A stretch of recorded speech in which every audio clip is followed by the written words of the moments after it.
Hey guys, tonight we climb quietly aboard one of those massive wooden giants, the Dutch East India Company's ships, the VOC vessels that creaked their way across oceans in the 17th century. The planks are dark with tar, the ropes smell like damp hemp, and the lanterns sputter weakly against the night.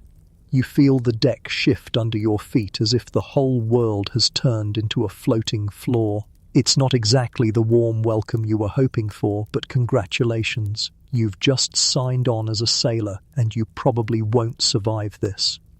So before you get comfortable, take a moment to like the video and subscribe, but only if you genuinely enjoy what I do here. And while you're at it, I'd love to know where in the world you're listening from. Drop your location and your local time down below in the comments. Now, dim the lights, maybe turn on a fan for that soft background hum, and let's ease into tonight's journey together. You shuffle onto the deck where the ship looms like a fortress of wood and iron. Its masts jut into the dark sky, bristling with ropes, sails, and the promise of storms that you're not yet prepared for. The officers eye you with a mix of boredom and suspicion. To them, you're just another body to haul ropes, scrub decks, and maybe, if you're unlucky, to feed the sea. There's a faint smell of brine mixed with pitch and smoke from the galley. If you thought this was going to feel like joining a noble adventure, well, let's just say reality's already cracking its knuckles. You're herded along with other green recruits, some shivering, some trying to look tough. A few old hands mutter jokes at your expense. Let's see if this one pukes before we're out of the harbour.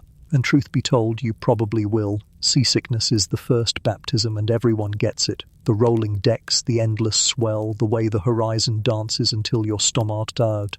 H starts staging a mutiny of its own. Historians still argue whether seasickness ever truly goes away, or whether sailors just get used to suffering through it like a bad marriage with the ocean. The ship itself feels alive. The timbers groan as if sighing under the weight of sails. Tar seeps into your clothes, a permanent perfume that clings no matter how hard you scrub.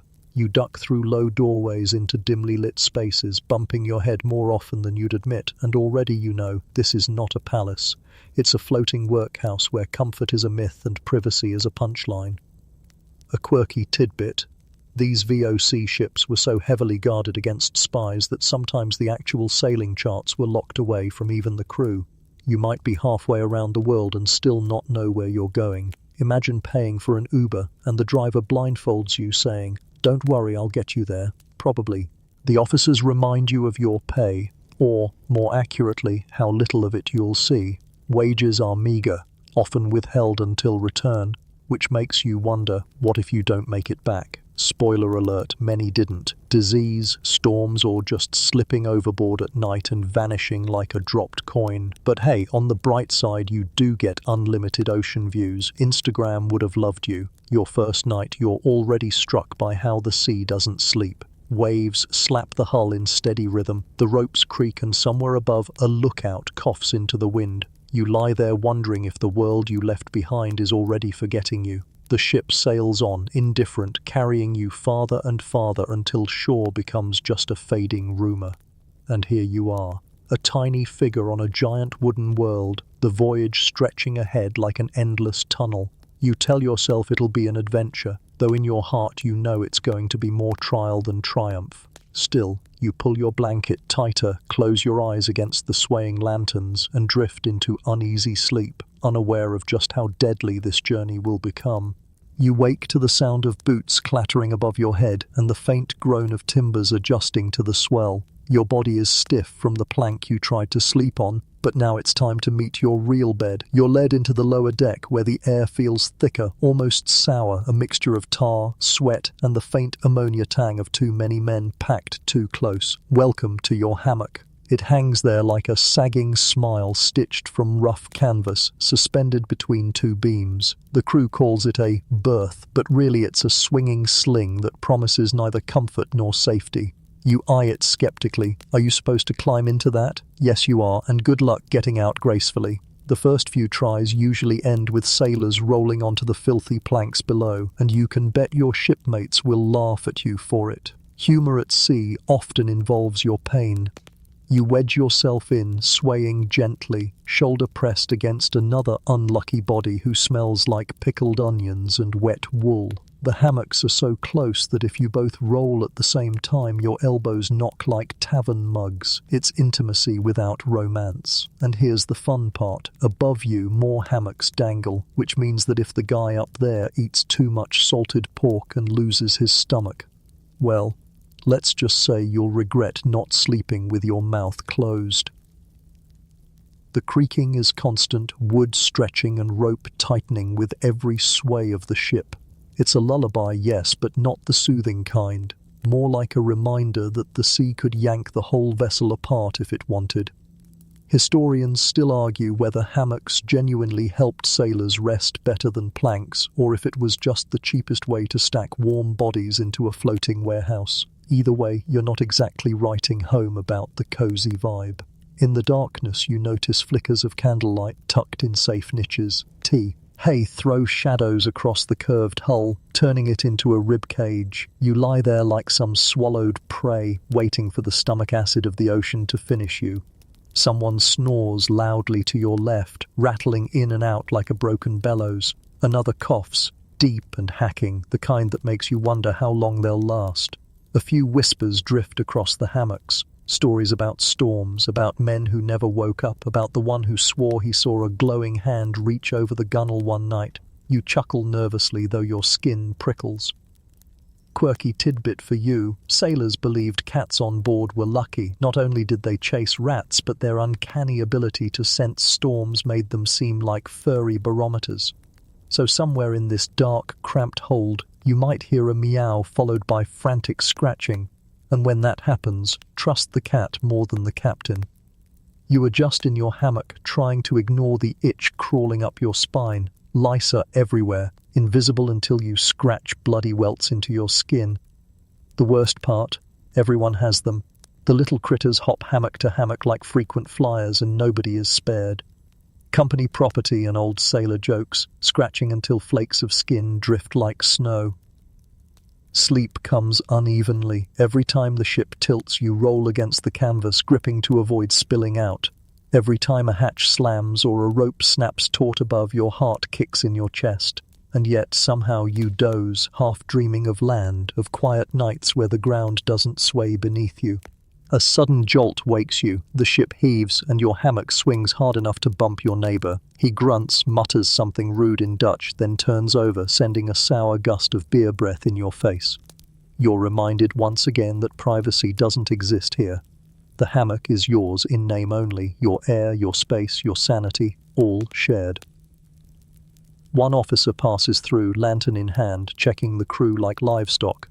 He doesn't speak, but his shadow stretches across your canvas, long and skeletal. It feels like a silent reminder that you're replaceable, that another eager recruit waits back home to take your place should you fail to return. Eventually, exhaustion beats anxiety. You let yourself sway, let the ship's heartbeat thrum into your bones. You think of the ocean outside, stretching wider than your imagination. You think of the stars overhead, invisible from here but shining all the same. And just before you slip under, you consider one last thought. This hammock, for all its misery, is the safest place you'll have on this voyage. Out there on deck waits work, danger, storms. And down here, at least, you only have to wrestle with stink, snores, and the occasional rat chewing through your boots.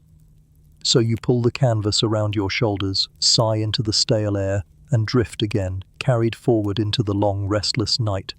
You wake groggy, your tongue heavy, and your stomach grumbling like an old dog. Breakfast is announced, if you can call it that, and you stumble into line with the others. A boy with arms too skinny for the ladle dunks it into a barrel and splashes out your portion. The smell alone tells you everything. Welcome to the world of salted meals and stale beer. Your ration today is hardtack, flour, water, and a sprinkle of regret baked into a biscuit so hard you could knock out a tooth. In fact, you might. Sailors joke that it doubles as both food and hammer. You bite, and the crunch feels more like you're gnawing a brick than enjoying breakfast. If you're lucky, you soak it in water or beer to soften it, but even then it tastes like damp plaster.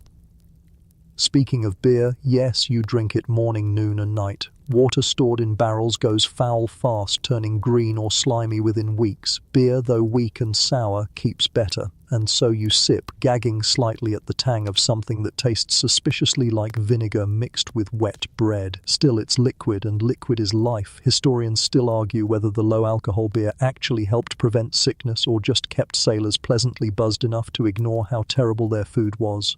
Either way, you'll take another gulp, because thirst is worse than flavor. Sometimes you're given salted pork, though calling it meat feels optimistic. The salt crystals cling like barnacles, stinging your lips and throat. Chew long enough, and you realize it's not just meat. You've just discovered a whole little wriggling surprise. Yes, maggots. In hot climates, pork barrels became crawling buffets, and the sailor's trick was simple. Just close your eyes and swallow fast. Protein is protein, right? At least that's what the optimists said. A quirky tidbit. Cockroaches loved those barrels as much as you did. They would infest floors, gnaw through hardtack, and sometimes even crawl out mid-bite. Sailors claimed if you ate enough cockroach legs, they'd crunch like pepper. Imagine sprinkling that onto your soup. Culinary innovation, 17th century style. The galley is smoky, cramped, and perpetually greasy. Fires on wooden ships were disasters waiting to happen, so the cook worked inside a small brick stove bolted to the deck. Everything came out tasting faintly of soot, as if charcoal was the secret ingredient. The cook himself, usually a grumpy, half-blind veteran who'd long since lost the will to argue about complaints. He'd slap the ladle into your bowl, mutter something about better than starving, and limp back to his smoky corner. You sit cross-legged on the deck, bowl in hand, trying to keep it balanced as the ship rocks. Around you, men chew with the same weary rhythm, jaws grinding like millstones. Conversation drifts, mostly complaints, some dirty jokes, and the occasional memory of real bread, fresh cheese, or apples that didn't come pickled in brine. You try not to imagine those too vividly, it only makes the salted pork worse.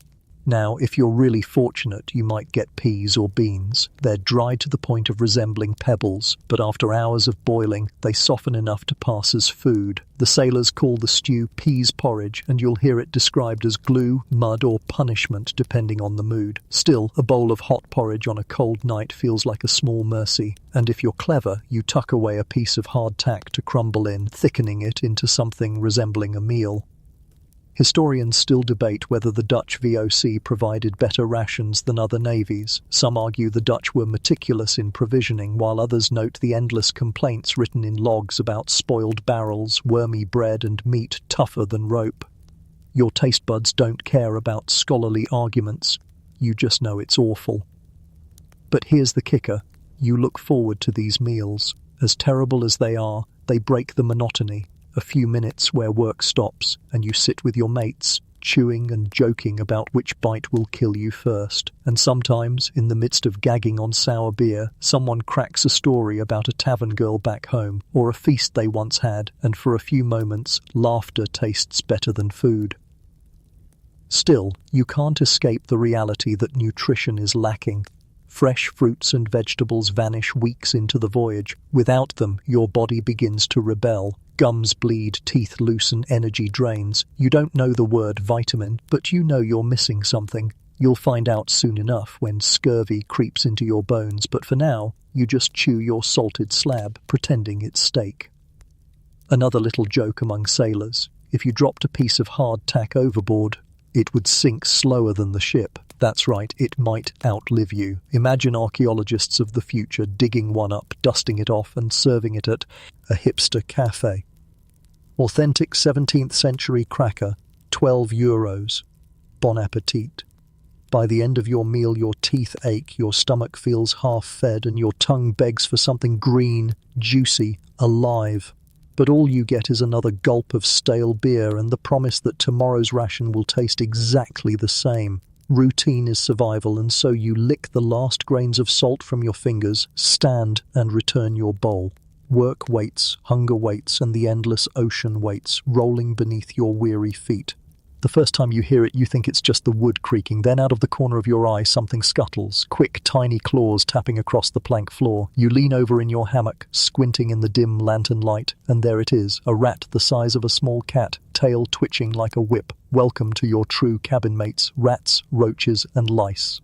They thrive here. The ship is basically paradise for them. Endless food scraps, dark corners, and men too tired to chase them away. At night, you feel the faint brush of whiskers across your arm or the tiny weight of paws darting over your chest. You jerk awake, heart racing, only to watch the rat leap off and vanish into the shadows, squealing like it's laughing at you. Rats aren't just pests, they're survivalists. They chew through rope, gnaw holes in barrels, and even bite sailors in their sleep. You might wake to find a rat nibbling your calloused fingers, mistaking them for dried pork. Quirky tidbit: sailors actually trained cats on board, not just for luck, but to keep rat populations down. Some of those cats became mini-celebrities on ships, worshipped as furry guardians. Imagine the humiliation, armed men with cutlasses relying on Mr. Whiskers to keep the food supply safe. Roaches, meanwhile, make no attempt at subtlety. They swarm the galley like it's a five-star buffet. Open a flour barrel and the surface ripples, hundreds of glossy brown shells scattering. You scoop your ration knowing half of what you're eating had legs a minute ago. And the smell, a pungent, oily musk that clings to your clothes. Some sailors claim roaches taste like almonds when roasted, not that you're eager to confirm. Then there are lice. Oh, the lice. They live in every seam of your shirt, every stitch of your blanket, every crease of your skin. You scratch until you bleed, leaving little red constellations across your arms and legs. You boil your shirt in seawater, hang it to dry, then put it back on only to feel the crawling start again. Historians still argue whether lice outbreaks contributed more to sailor misery than hunger itself. Either way, they're relentless. You can't escape them, only tolerate. At times, the infestation becomes almost comic. One sailor might shake his blanket and unleash a shower of lice onto the deck, where they skitter away like rice grains scattered at a wedding. Everyone groans, jokes about collecting them for dinner, and then gets back to scratching. Humor, as always, is the only salve. Disease rides on the backs of these vermin. Rats bring fleas, fleas bring plague. It's rare at sea, but not impossible. And even when plague doesn't break out, the psychological weight of infestation eats at you. You never feel clean. You dream of washing in fresh water, of lying naked in soft sheets. Instead, you wake covered in bites, your scalp crawling, your beard twitching as if alive. A quirky superstition among sailors claims that if you catch a rat and hang it by its tail from the mast, storms will avoid the ship. Others say rats desert a doomed vessel, swimming away before disaster. You can bet that if you see the rats leaving, you'll want to follow. Meals with vermin are another nightmare. Hardtack often comes alive with weevils, tiny beetles boring holes through every biscuit. You hold one up to the light, see the squirming, then shrug and eat it anyway. The trick is simple. Tap the biscuit hard against the table. Whatever crawls out, you brush away. Whatever doesn't, you eat. Some sailors even joke it's extra protein, nature's way of upgrading the menu. The stench of vermin permeates everything. Rat droppings in your hammock, roach trails across your face at night, lice burrowed into the seams of your only shirt, and still you work, eat, and to try to rest as if this is normal. Because it is. To be a sailor means to accept that you're part of a living ecosystem that includes more creatures than you'd like.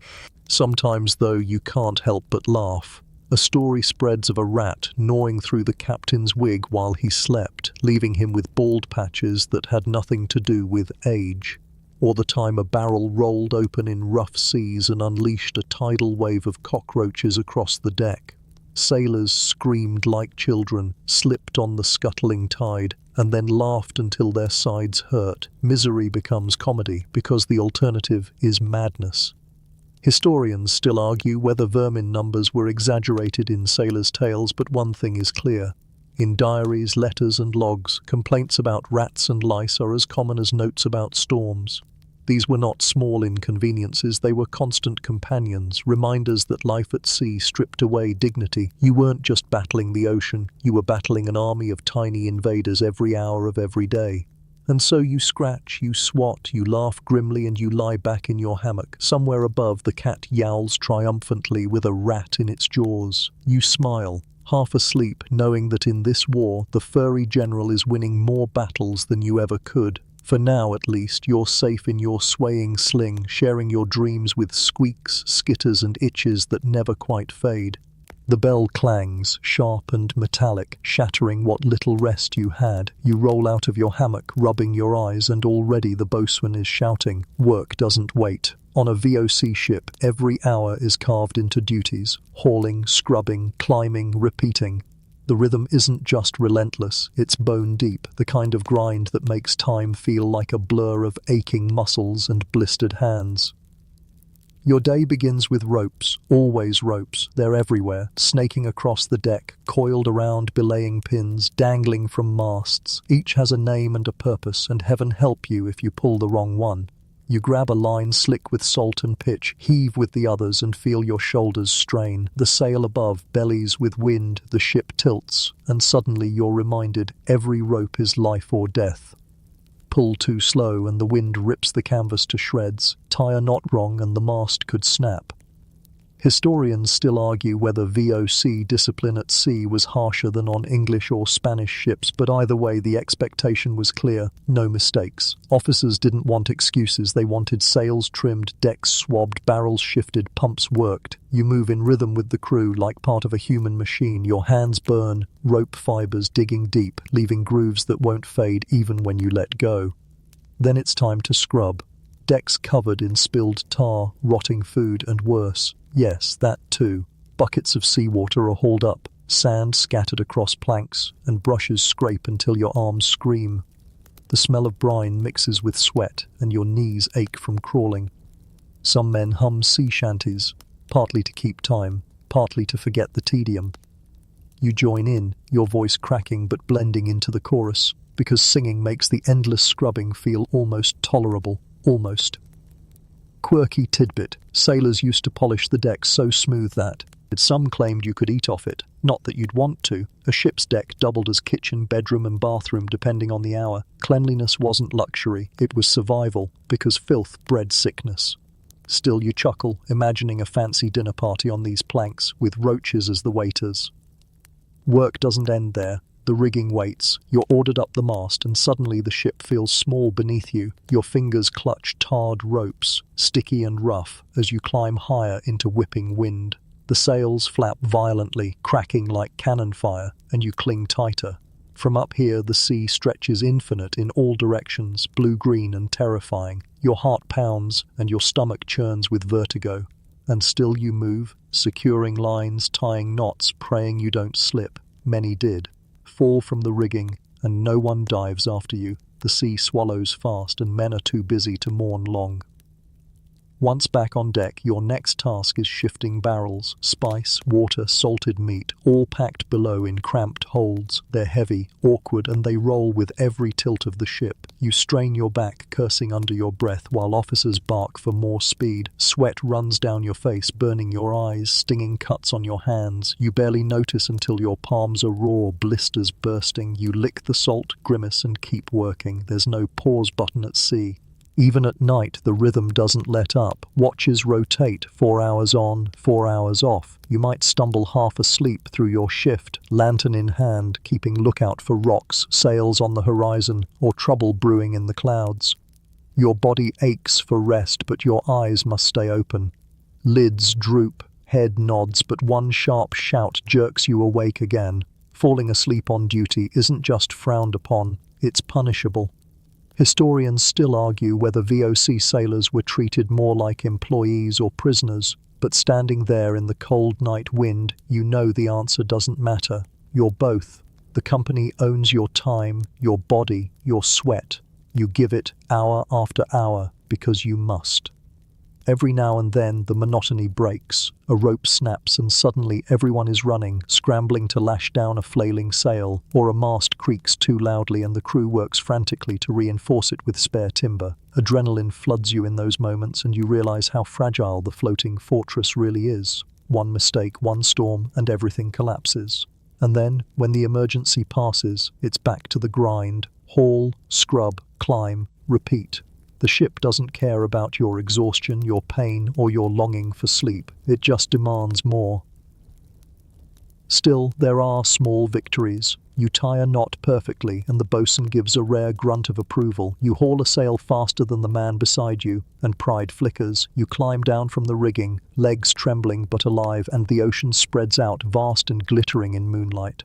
For a moment, even with salt stinging your skin and muscles screaming, you feel part of something enormous. And then the bell clangs again. Another task, another rope, another bucket. The rhythm resumes, as endless and merciless as the sea itself. The first time the sky truly darkens, you realize how small you are. All day the sea has been restless, but now, as the wind stiffens and the horizon bruises with thunderclouds, the officers shout for every able body to climb the rigging and reef the sails. You haul yourself upward, hands slipping on the tar-streaked ropes, your stomach tight with dread. Beneath you the deck sways, then disappears entirely as the ship tilts into a trough. You cling tighter, the canvas snapping beside your ears like a cannon shot. From up here the ocean looks alive, mountains of water rolling and collapsing into each other with a roar that drowns out thought. Spray stings your face, and each droplet tastes of iron and salt. The wind howls like a pack of wolves loosed from their cages. For a moment you wonder if you've been drafted into some cruel experiment dangling above death for the company's profit. You probably won't survive this, you remind yourself, but you keep climbing anyway. The sail you're sent to furl is soaked, heavy as stone. Your fingers, already blistered from days of hauling ropes, scream with every knot. A veteran next to you grins through missing teeth and shouts, "Hold fast, or Neptune takes his tax." It's half joke, half warning. You picture the sea god himself beneath the waves, arms open, waiting to claim the clumsy, quirky tidbit. Many Dutch sailors wore small mermaid charms or carried bits of pig bone as protection against drowning, believing Neptune disliked the smell. It probably didn't work, but superstition is cheaper than lifeboats because, well, there aren't any lifeboats.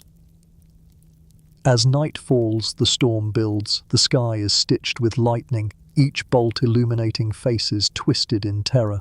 You can barely hear yourself think over the thunder, the crash of waves and the shouted orders. The ship tilts so violently you wonder if it might roll completely. The captain strolls the deck, inspecting the damage. His boots don't slip the way yours do. He moves like a man born on the ocean. He doesn't smile, doesn't thank you. He just notes the lost cargo, the broken mast line, the dead men. To him, you're another moving part in the great machine of profit, and broken parts are easily replaced at the next port. Still, you're alive. You're soaked to the bone, exhausted and more salt than man, but you survived your first true storm. And when night falls again, when you collapse into your swaying hammock, you let yourself dream of dry land, of warm bread, of a night when the wind doesn't shriek like a banshee outside your ears. The sea will try again, you know that, and you, a weary sailor in the service of the VOC, will have to climb again, because that's the rhythm here. Climb, haul, survive, repeat. Morning comes with no gentle sunbeam, only the rasp of the bosun's whistle and the crash of boots on the planks. You peel yourself from the hammock, skin raw from lice bites, joints aching from yesterday's climb. There's no time to stretch, no time to complain. Orders snap through the damp air, and you know the drill. When discipline calls, you obey, or you pay the price. The VOC ship is a floating fortress, but it is also a floating prison.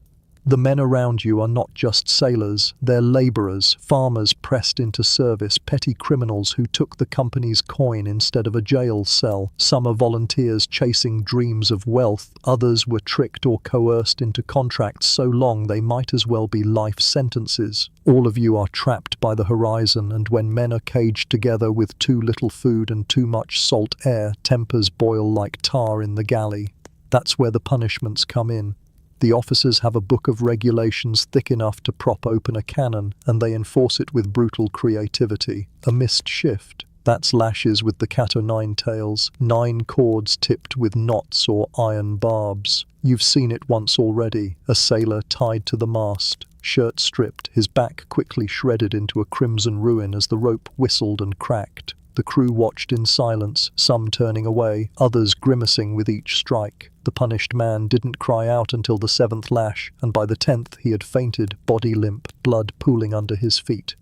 You'd think this would make everyone work harder, but in truth it sows bitterness. You hear whispers in the dark hammocks, men plotting, wondering what it would take to throw an officer overboard during a storm.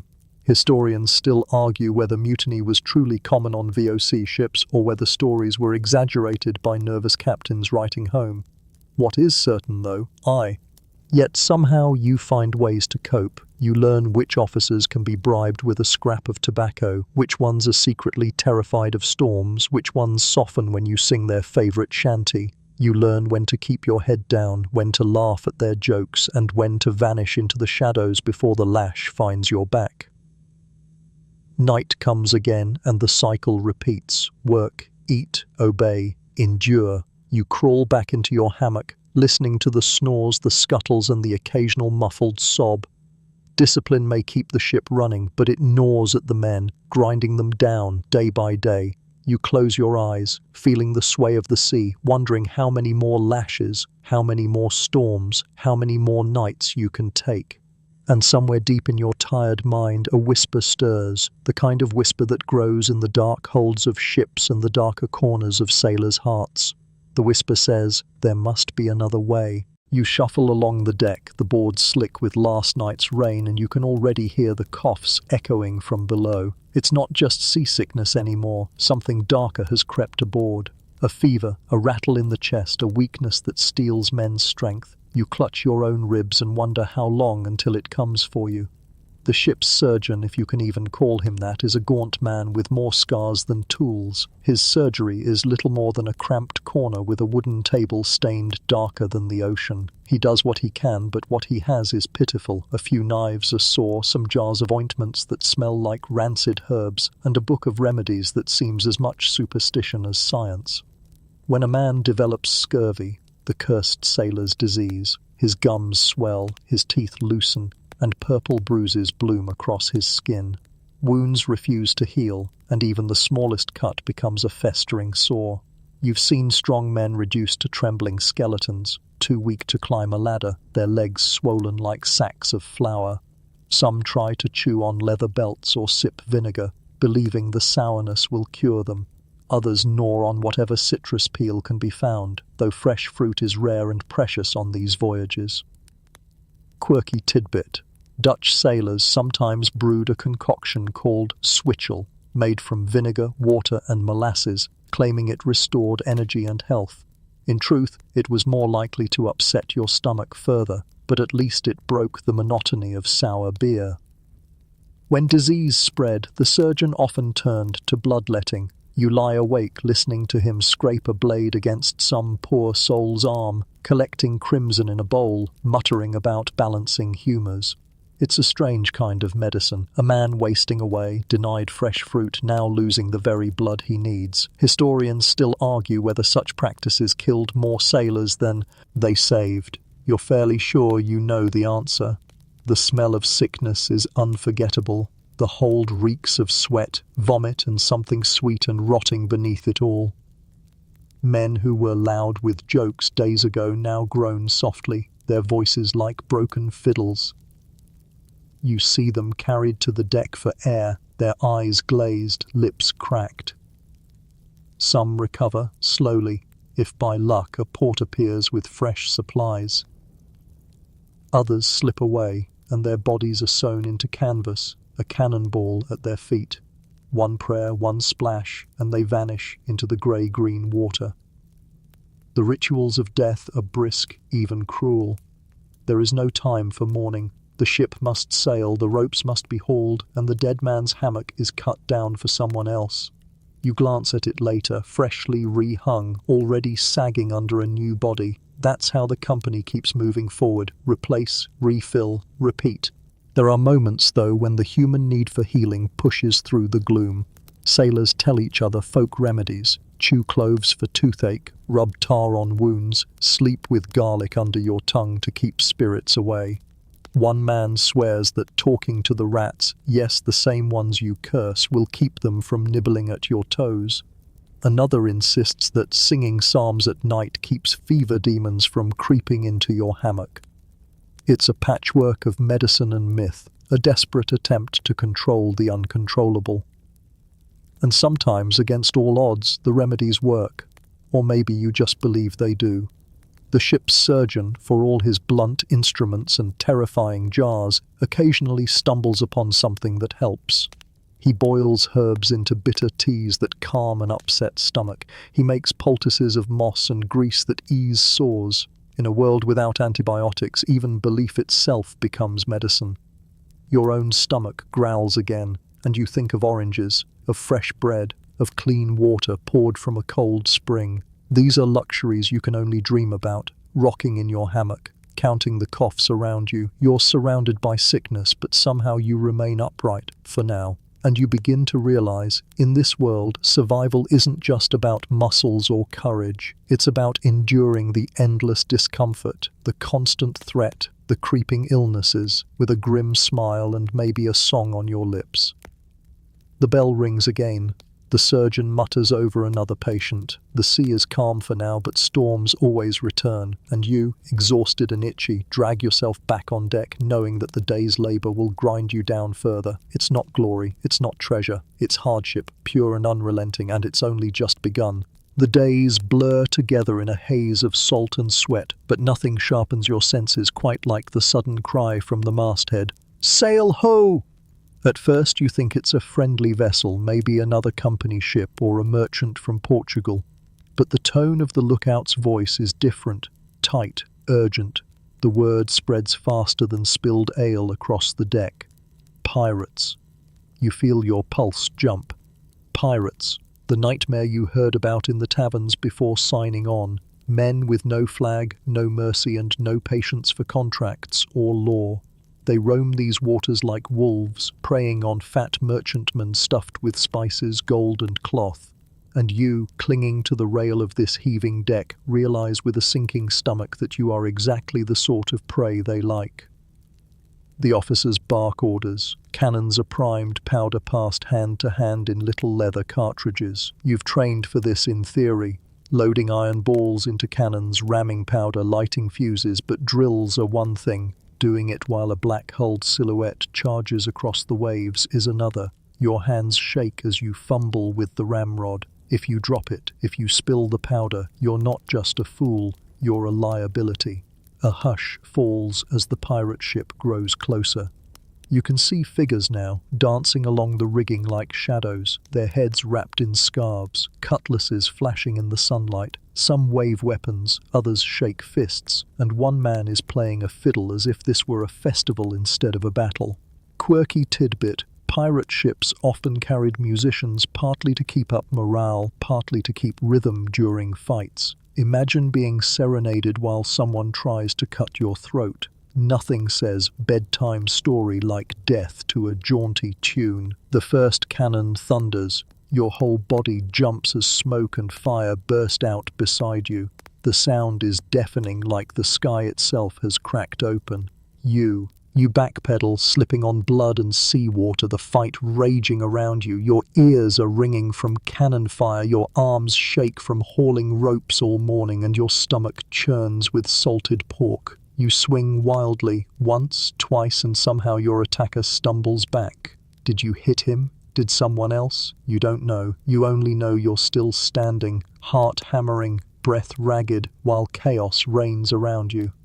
And then, as suddenly as it began, it ends. The pirates retreat, dragging away a barrel of spices and one unlucky shipmate who screamed until he vanished over the side.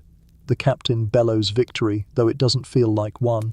You glance at the blood smeared across the deck, the limp bodies being pushed toward the sea, the ragged breathing of the wounded. Victory tastes a lot like loss out here. The crew gathers to patch the ship, sewing sails, replacing lines, scrubbing away bloodstains as if they were no different than spilled soup. The officers stand tall, boasting of bravery, but you can see it in their eyes. They were scared too. The sea doesn't care if you're pirate or company man. Out here, you're all just fragile bodies on floating wood. That night, the hammocks sway with uneasy silence. The usual snoring is replaced by the soft moans of the wounded. You curl up, bones aching, ears still ringing from cannon blasts. You think of the pirate's eyes, wild and desperate, and wonder if he felt the same fear you do now. You imagine him lying on his own deck, telling his mates stories about the VOC ship that almost killed him, and you realize, at sea, survival isn't about who's right or wrong, it's about who's left. You make it through another night, though your dreams are splintered by the echo of cannon fire and the memory of a pirate's wild eyes. When dawn breaks, the sea has settled again and the ship drifts into calmer waters. Ahead, faint outlines shimmer in the mist. Land. The word ripples across the deck like lightning through dry timber. Port. After weeks of stale bread, salty pork and endless labor, the promise of stepping onto solid ground is almost intoxicating. The air shifts as you approach the harbor. Instead of salt and tar, you catch the first faint whiffs of spices carried on the wind. Nutmeg, cloves, pepper. It's the smell of the riches that drive this entire voyage. Men gather at the rail, sniffing like dogs at a butcher's door, their eyes wide with the hope that soon they'll touch earth and taste food that hasn't been salted beyond recognition. Even your weary muscles tingle with anticipation. As the ship drops anchor, small boats swarm out to meet it.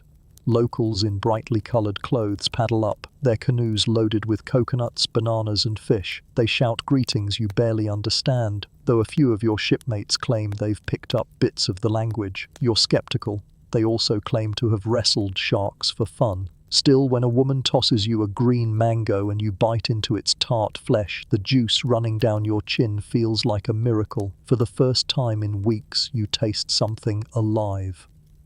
But paradise has its dangers. Ports are magnets for temptation, and temptation is always expensive. The company pays you in coin, but they're not foolish enough to hand it out at sea where mutiny is only a storm away. So the moment the anchor drops, the purser doles out a fraction of your wages. It feels like a fortune in your palm, but the local merchants know exactly how desperate you are. A single orange might cost you half a day's pay. Still, for tonight, the port is a carnival. You find yourself in a tavern lit by oil lamps, surrounded by noise and laughter. Someone strums a lute, another beats a drum, and the air is thick with smoke and sweat.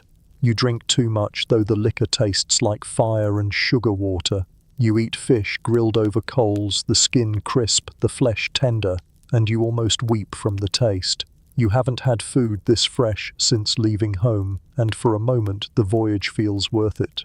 Of course, there's always a catch. The next morning, half the crew staggers back to the ship, late, pockets empty, heads pounding. Some men never return at all, lost in the back alleys of the port or claimed by debt collectors. You see one young sailor begging the captain for just a few more coins to pay off a gambling debt, and the captain sneers. "Work it off," he says, and the man is sent below decks, face pale with shame. The voyage resumes, the ship pulling away from the harbour, laden with spices worth more than gold back in Amsterdam.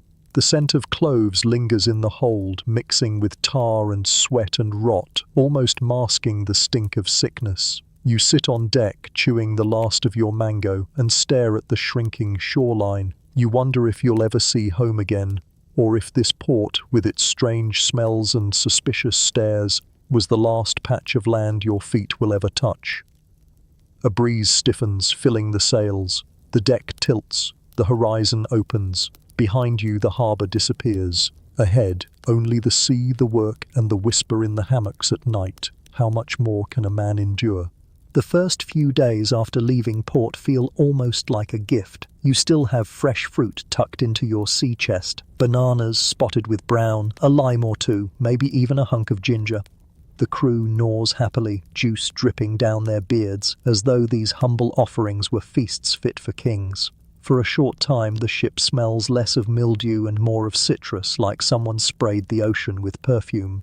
But the sweetness fades quickly, because the tropics have their own cruelties, and soon you begin to notice the other scents rising in the heat: stagnant water, rotting fish, and the sour, sick smell of fever. The equatorial sun is not gentle. It beats down like a blacksmith's hammer, turning the deck into a griddle. You feel sweat pool in your boots and sting your eyes. The sails hang limp in the still air, the ship crawling forward at a pace that makes even a snail look ambitious. The calm seas might seem peaceful from shore, but for you they mean stagnation. When the ship doesn't move, neither does the air in the hold. The heat there grows unbearable, like being trapped in a damp oven. Men strip to their waists, gasping, while the stench of unwashed bodies thickens into something you could almost chew. And in that stagnant heat, disease thrives. The first sign is small. A sailor complaining of sore gums, bleeding when he bites down on his hardtack. Another grows lethargic, unable to heave ropes without trembling. Soon purple bruises blossom across his shins, a grotesque painting on pale skin. You watch him try to stand, his legs wobbling like boiled reeds, and then he collapses. The surgeon shakes his head, mutters about foul humours, and prescribes what else? More vinegar. You've heard of this before, in whispers passed down from older sailors. Scurvy. The sailors call it the plague of the sea. Historians still argue about how well the VOC understood it. Some say they knew that citrus fruits could cure it, but chose profit over prevention, refusing to load precious cargo space with lemons when it could be filled with nutmeg worth its weight in gold. Others argue the link between fruit and health wasn't fully accepted until much later. You don't know which version is true, but you do know one thing. Every time you watch a man lose another tooth, the mango in your chest feels heavier, more precious, as though it might buy you another week of life. The tropical rains come next, sudden and brutal. 1 minute the sea is still, the next it feels as though the sky has tipped over. Sheets of water drench you, soak the sails and pound the deck until it's slick like polished stone. The rain is warm, almost hot, but relentless, and it turns the hold into a swamp. Hammocks drip steadily, the canvas never quite drying. Mold blooms on everything, bread, clothes, even the ropes. You start coughing more often, your chest tight, though you tell yourself it's just the damp air. Quirky tidbit. To protect against tropical fevers, sailors sometimes wore amulets filled with nutmeg or cloves, believing the scent itself was medicine. One man tied a whole garland of garlic around his neck and swore he couldn't feel the heat anymore. Of course, everyone else swore they couldn't breathe near him.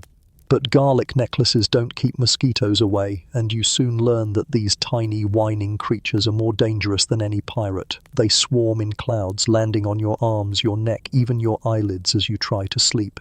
You slap at them until your skin is a patchwork of red welts, but the real danger is invisible: malaria. Fevers sweep through the ship, laying men low with shivers, sweats, and delirium. Some recover, weaker than before, others waste away, eyes glazed, murmuring nonsense until they fall silent.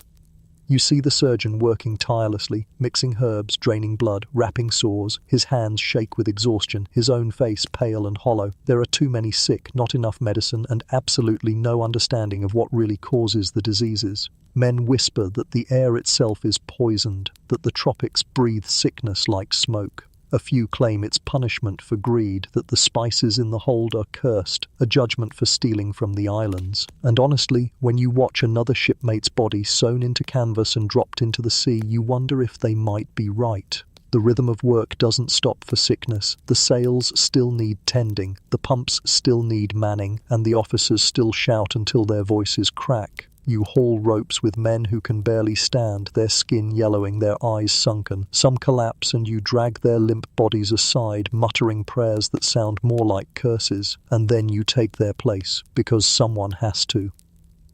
At night, the hammocks sway gently, but the coughing is endless. You clutch your last lime like a treasure, rationing tiny bites, imagining it as a shield against the invisible swarm. You can taste its sharpness on your tongue, a reminder that somewhere on land, orchards grown with fruit that could save every man here. But the company cares more about pepper, corns than your teeth, and so you chew in secret, ashamed to feel lucky.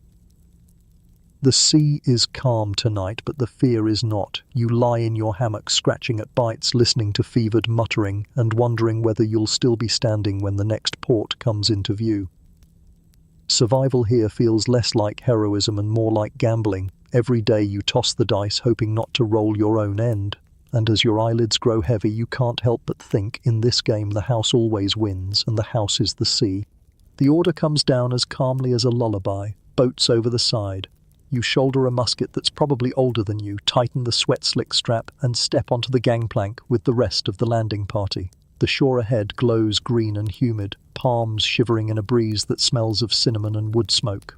Your legs remember dry land with a wobble, but your jaw is set. You're here to fetch water, barter food, and move company goods without tripping over local tempers. Easy, right? Like threading a needle while the ship rocks and someone shouts prices in 3 languages at once.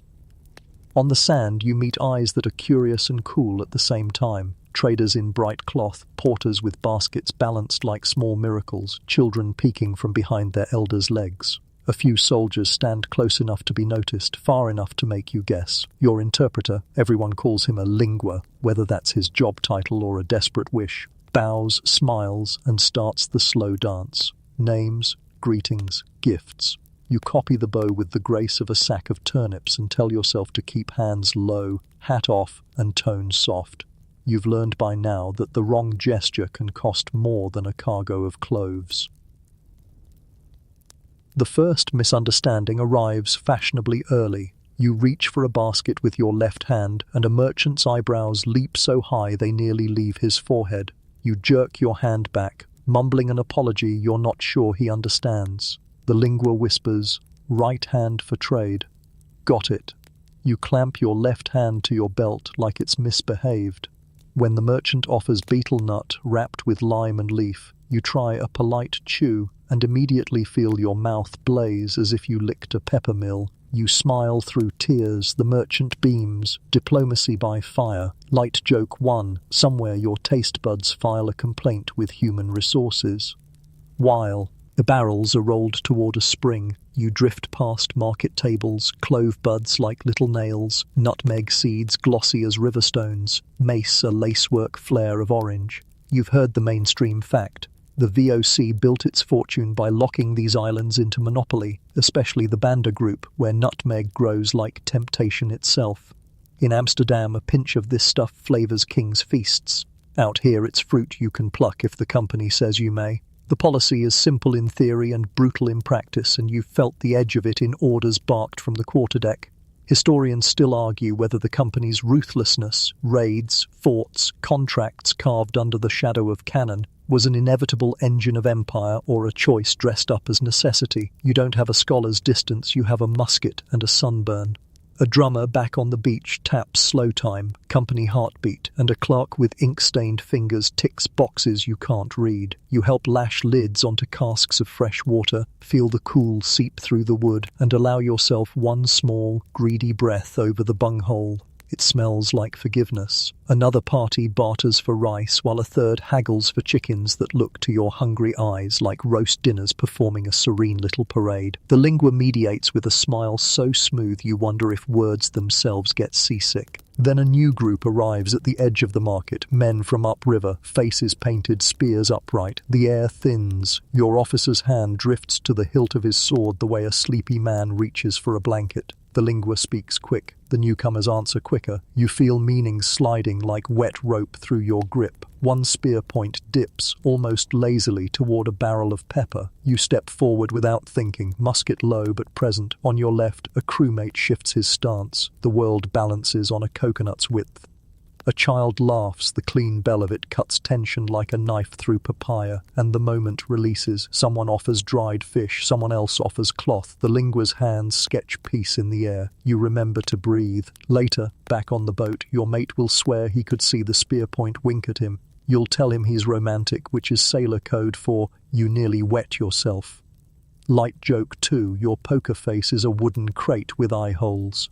There's time before you shove off for one more round of awkward culture swapping. A healer with a basket of leaves taps your arm and points at your sun-scabbed nose. She mimes a smear and offers a pot of green paste that smells like crushed clove and coconut oil. You dab a little on and feel the sting fade to a soft hum. Quirky tidbit. Locals have used clove oil for toothache longer than anyone back home has been spelling apothecary, and some swear nutmeg in the right dose soothes the belly, though the wrong dose sends a man to chase imaginary drums for a day. You promise yourself not to test pharmacology on an empty stomach.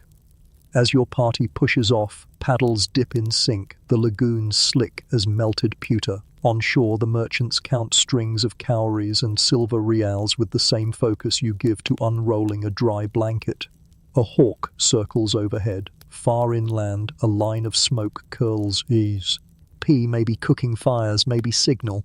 You glance back at the fort squatting on a headland, company teeth in stone, and think of Batavia, the big toothy grin where your bosses sit. That fortress city, founded in 1619, is the VOC's beating heart, a mainstream fact stamped into every chart you've seen. From there, orders radiate, prices fix, and ambitions harden into walls. In your hammock, you've heard men praise its canals and curse its fevers in the same breath. Evening brings a second landing, not market this time, but parley. A local ruler has sent word that your captain should drink tea and talk boundaries, the kind of meeting where a misplaced sandal becomes an insult and a misplaced adjective becomes a war. You're chosen as guard. You straighten your patched shirt, which somehow never stops smelling faintly of vinegar and smoke. In the hut, the air is cool and leaf green. Gifts are laid. Beads for blades, cloth for cloves, a musket shown and admired like a dangerous pet. You keep your eyes soft, your shoulders low, and your hat very much off. The talk is slow, spiraling through courtesies that feel like lullabies. Your captain sips cautiously. The ruler's son watches you the way a cat watches a puddle, curious, ready. The lingua glides between languages with a grace you secretly envy. And still, you can sense the blades underneath the cushions. The company wants monopolies, forts, control. The ruler wants autonomy, dignity, the right to trade with whoever brings the best price. Historians still argue whether these rooms were ever level ground or whether they were stages for dramas with endings written offshore.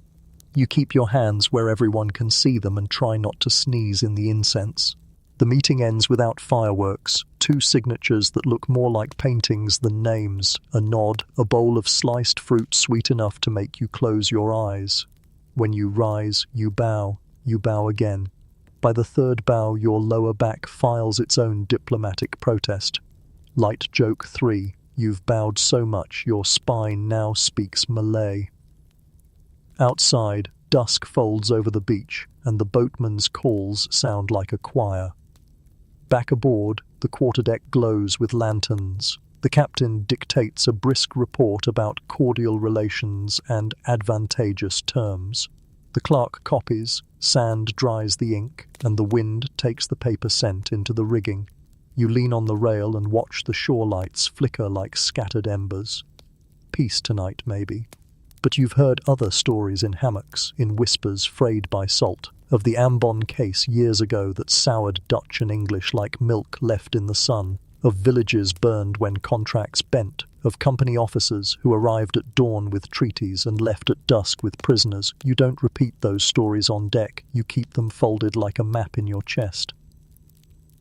In your hammock, later, the paste on your nose smells faintly of clove and the market's friendly chaos. You taste again the heat of beetle, feel again the cool spring water, hear again the hush when spears tilted like a pause before rain. This is what shore means to you now. Not sanctuary, but negotiation. Not home, but a mirror that reflects how loudly your boots sound in someone else's house. You're learning to step softer, to listen longer, to let the lingua finish before you jump. Sleep drifts in on the tide. The cat pads by, tail high, a rat limp in its mouth, the same old shipboard war, uncomplicated and oddly comforting. Tomorrow the anchor will rise, the fort will shrink to a button, and the horizon will reclaim you. You'll go back to rope burn and tar, too. Beer that tastes like yesterday, to jokes that keep your ribs from rattling loose.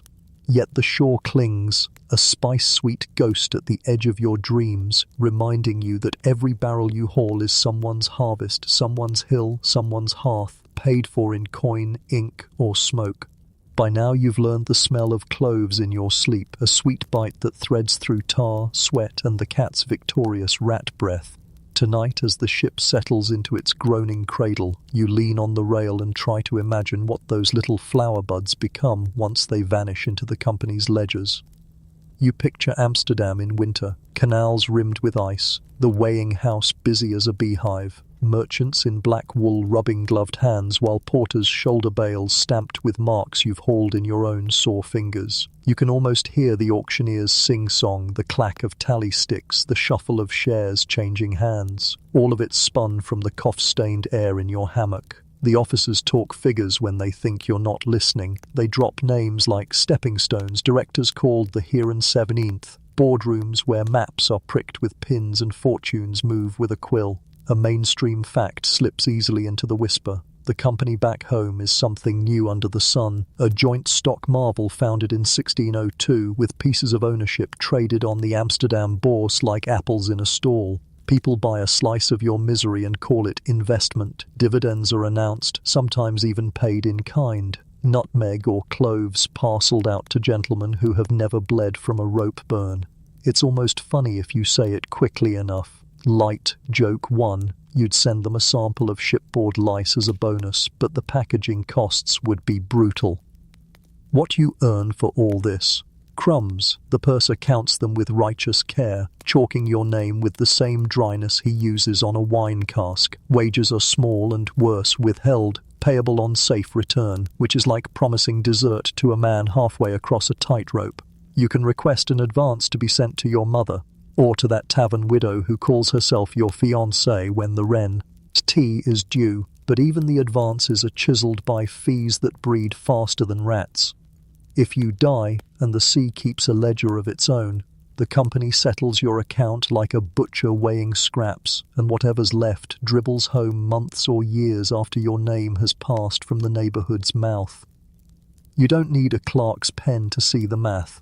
Pepper here can be bought by the basket, there sold by the ounce. A barrel of nutmeg rides below your feet like a drowned cathedral of coins. Men in ruffs and stiff collars will slice those profits into clean portions, and you'll get another biscuit, another ration of beer that tastes as if it's already been drunk once. Historians still argue whether VOC profits were truly as monstrous as legend. Some say the margins were squeezed by war, shipwreck, bribes, and the sheer cost of keeping so many wooden giants afloat. Others point at the long parade of dividends and the way Amsterdam's merchants grew fat on spice. You don't split hairs, you split your fingertips.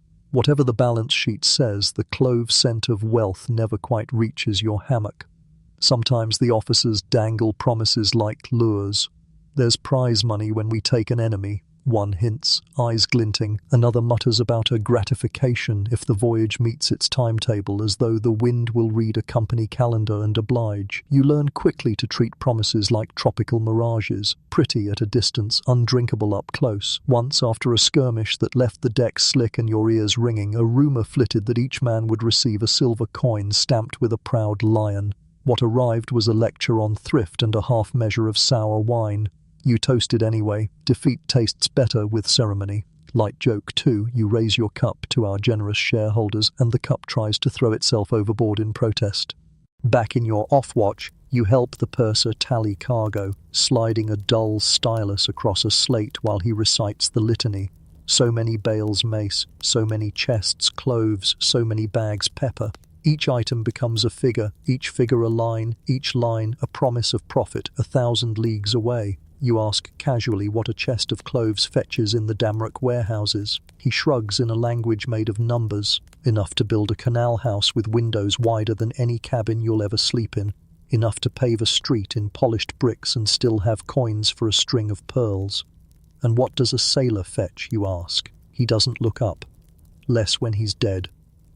A quirky tidbit circulates among the old hands. One director years ago insisted on receiving his dividend not in coin but in nutmeg for household use, which is a genteel way of saying his Christmas pies were funded by your rope burns. Another mate swears that fashionable gentlemen carry silver nutmeg graters on their watch chains, ready to shave a pinch into their cups to show they've arrived. You rub the callus on your palm and imagine a soft hand turning a tiny lid, spice hailing into creamy milk while the violin sings. Then you remember the violin on that pirate deck, and the image curdles to salt. The company's genius isn't just ships and forts, it's turning risk into something that can be bought and sold.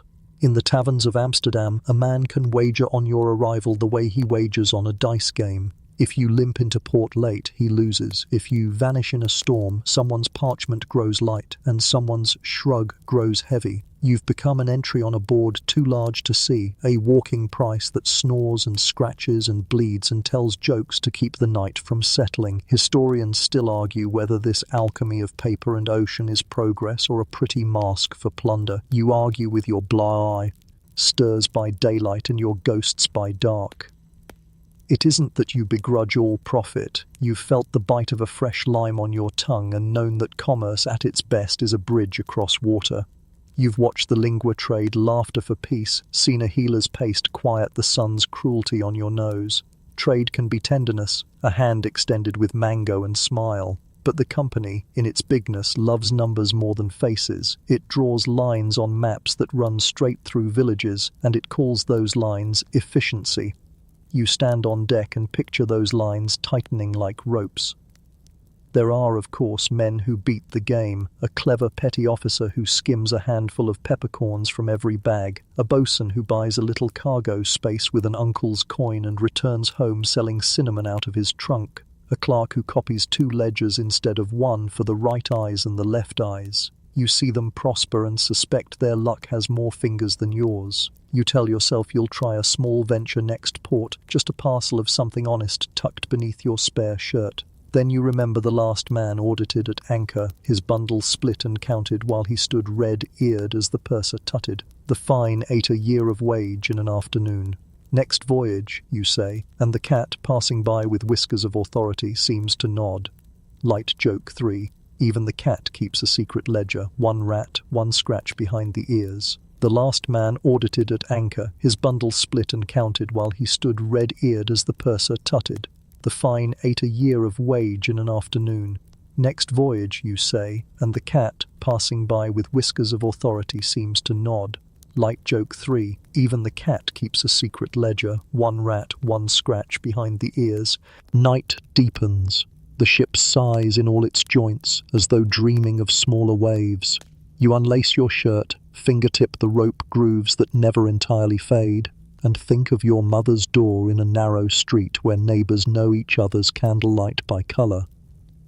In some future winter, a man might knock there with a folded paper and a measured voice, a balance of wages, a record of deductions, the date of a burial at sea. He'll stand in his cloak like a punctuation mark at the end of a hard sentence. If you make it home instead, you'll press coins into her palm and watch her face loosen into a smile, and for an instant every ledger in Amsterdam will be wrong, because wealth will look exactly like steam rising from a bowl of soup. Below, in the hold, the spice sleeps, a fortune in a wooden cradle, guarded by a crew paid in aches. You ease into your hammock and feel it rock you like a moth in a bell. The cloves' perfume threads the dark again, part lullaby, part reminder. You breathe deep, slow the lungs, soften the jaw. You are a tick on the hide of a great animal called profit, and ticks survive by holding on. Tomorrow you'll haul, scrub, climb, repeat. The bourse will tick in its distant hall. The Heeren will nod to prices you will never see, and you, softly now, easier, will close your eyes and chase a small private dividend, no ledger records, sleep unbroken by the bell. You hear it long before you dare name it. It starts as a different kind of silence, pauses that stretch in the dark between hammocks, eyes that meet and look away, the soft rasp of a knife being honed a little too lovingly. The word itself is heavy, best kept behind your teeth where the lice can't nibble it. Mutiny. You lie still, feeling the ship sway, and count the ways a man can be pushed, pay withheld, wounds salted, bellies pinched, backs striped, hopes mocked. Every grievance is a knot. Together they threaten to cinch tight. The pattern shows itself in small habits. Men who never used to sit together now share their stale beer, speaking low behind cupped hands. A rope is coiled in a place it shouldn't be, as if someone is measuring reach. The cook, usually miserly with his ladle, slips a spoonful of peas into a bowl and doesn't look at whose bowl it is. The bosun's whistle blows and half the deck jerks like puppets, but the other half lags just enough to make officers squint. You're careful to move on time. You've seen what happens to the ones who don't.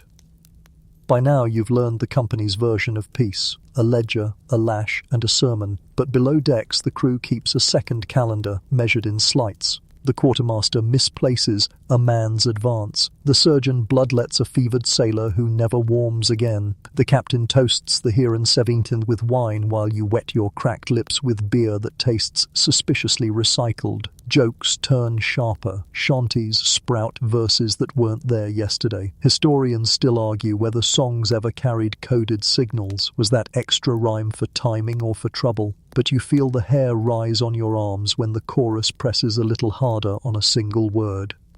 Now. There's talk of the powder room. Of course there is. Powder is power and a locked door is an invitation. A plan breathes in the dark, sees too. He watch at the change of bell, slip a wedge into the captain's latch, clap iron on the first mate while he's still blinking sleep from his eyes. You count heads. Imagine hands on your shoulders. Imagine your hands on someone else's wrists. You imagine failure, which is clearer. Yardarm, short rope, long drop into silence, and a clerk who writes your name with the same indifferent ink he uses for pepper. You swallow hard and taste clove oil from the healer's paste that lingers on your upper lip, a scent that makes you think of market laughter and reminds you how easily bargains can turn to bruises.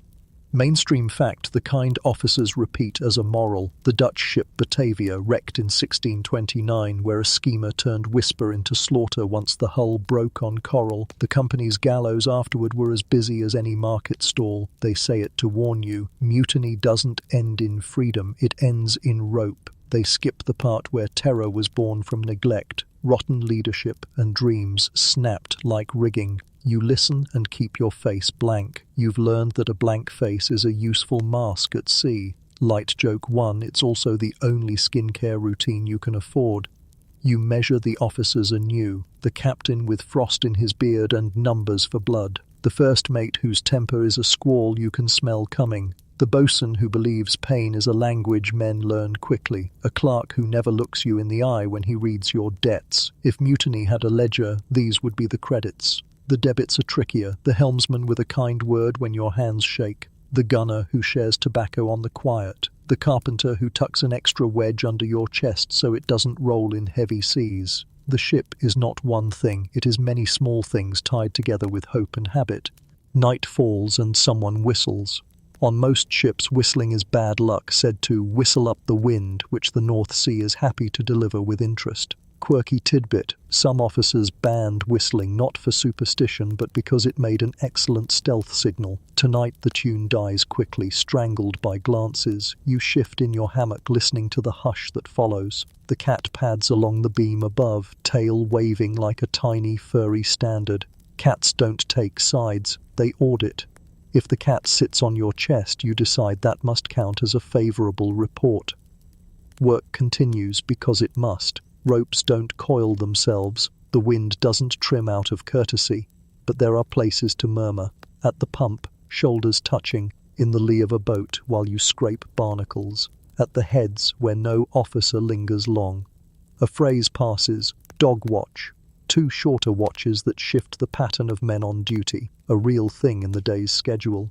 Historians still argue whether breaking the evening into dog watches was meant to foil conspirators by muddying routines, or whether it simply kept suppers warmer and hearts lighter. You decide it does both, because the moment you count on predictability at sea is the moment a wave writes you a different plan.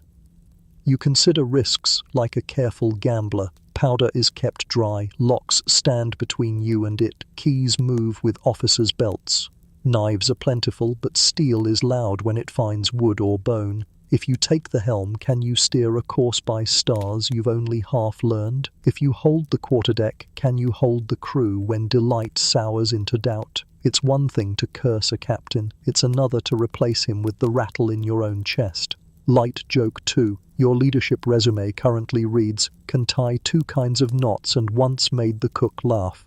Whispers thicken after a flogging.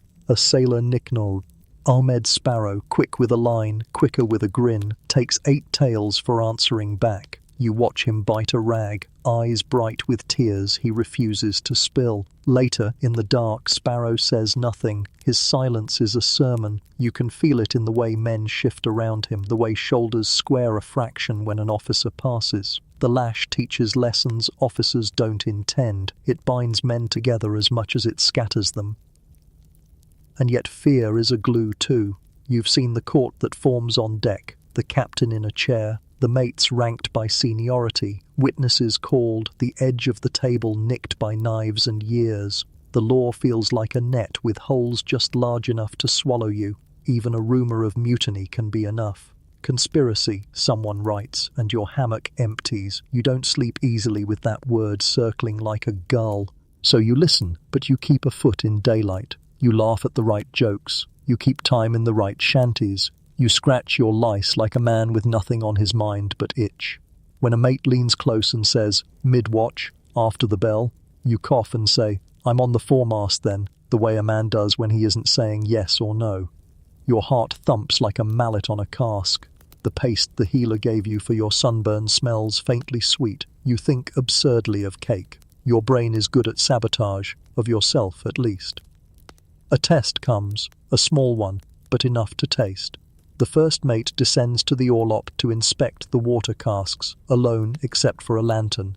2 men drift after him, casual as cats. You feel your legs carry you to the hatch without asking permission. You look down the ladder and see shadows moving in a narrow glow. A thought blooms. If it changes now, it changes forever. You grip the ladder hard enough to hurt. Then the cat yowls above, knocking a dipper from a peg. The clang is ridiculous, comic, loud as a bell. The shadows freeze. The first mate turns, lantern high. He sees nothing but dust and your face, too honest by half. You mumble something about the pump. He grunts and moves on. The 2 shadows never meet his eyes when they pass.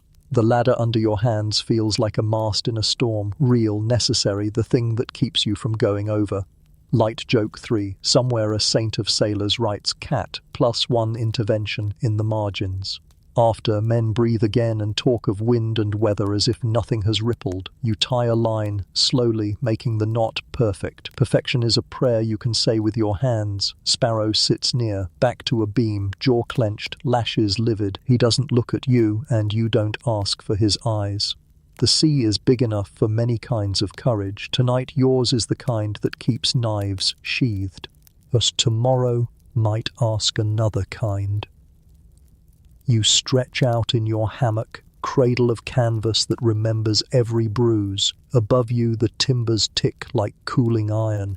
The ship moves through water that hisses along the hull, a sound you've come to love in spite of yourself. You think about the Batavia and about fort walls and about the market where beetle burned your mouth and laughter needed no translation. You think about the clean taste of spring water and the dirty taste of power. Historians still argue whether men mutinied most for hunger, for justice, or for a different captain to blame when the storm came. You decide that men mutiny for the same reason they pray, because they cannot stand the thought that nothing will change unless they make it. Sleep takes you slowly, the way a careful hand eases a boat from a beach. The cat settles somewhere above, one paw swinging. The watch paces, boards creak, stars wheel. You tell yourself almost aloud that survival might be the quietest mutiny of all, choosing, night after night, to keep your soul from becoming a company asset. You hold that thought as if it were a warm stone, and the ship carries you forward into whatever test the next bell brings.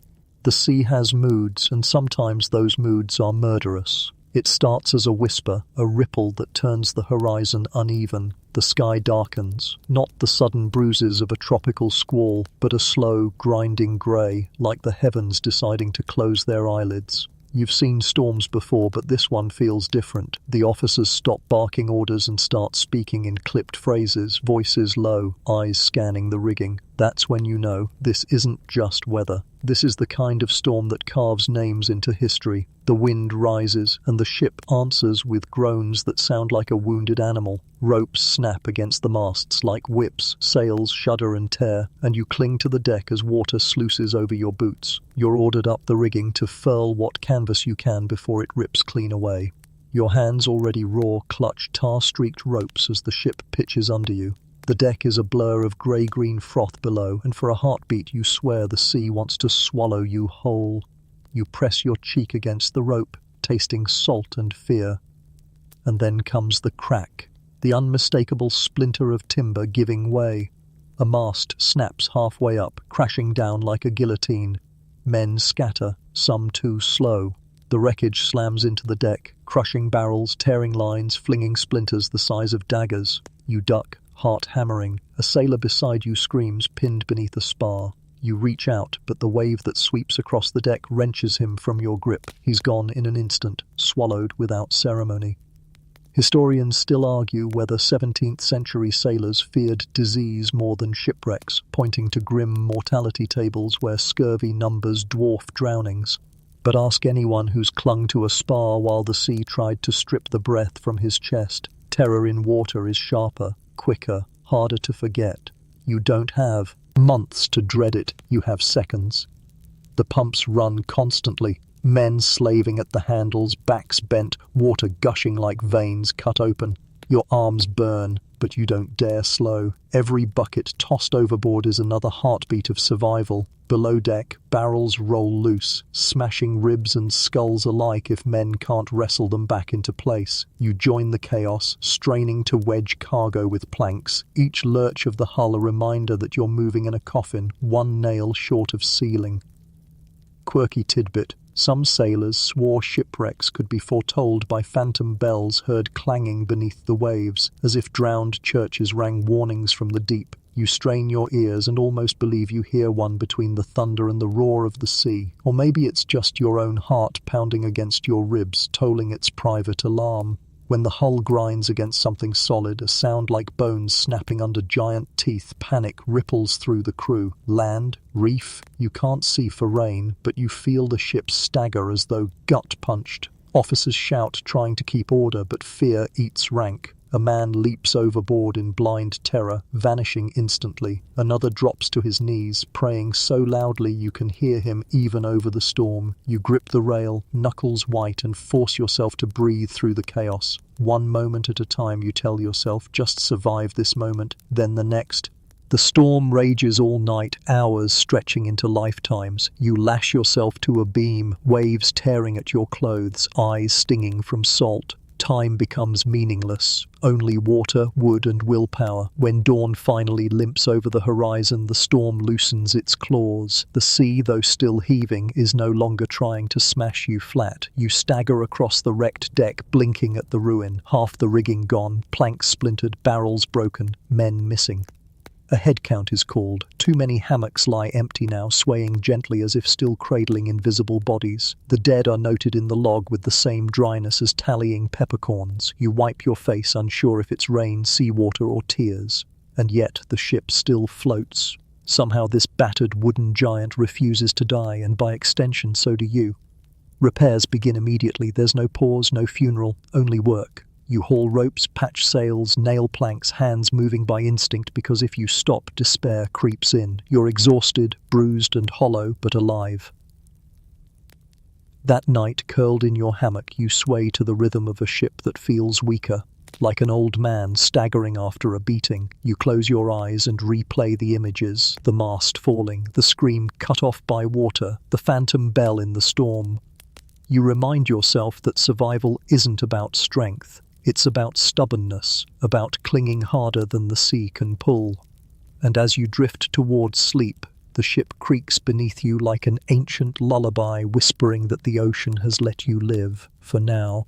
The sea has calmed, but the ship feels different now. Lighter in the wrong places, heavier in others. You sense it most when the work slows, when your blistered hands rest for a breath and the silence lets smaller sounds creep in. A shuffle of boots across the deck at midnight, a whispered tune half sung, half muttered in the hold, a laugh that dies too quickly, like someone tried to smother it with their palm. You begin to realize, this vessel isn't just wood and canvas, it's a traveling town, and towns grow their own oddities. The first thing you notice are the charms. They dangle from beams, tied with twine, little bundles of feathers, bits of bone, coins nailed into planks. Some sailors scratch symbols into the mast with knives, tiny crosses or spirals that look like nothing you've seen before. Ask about them and you'll get a shrug or a wink. Keeps the sea away, one man says, or brings her closer, if you want her that way.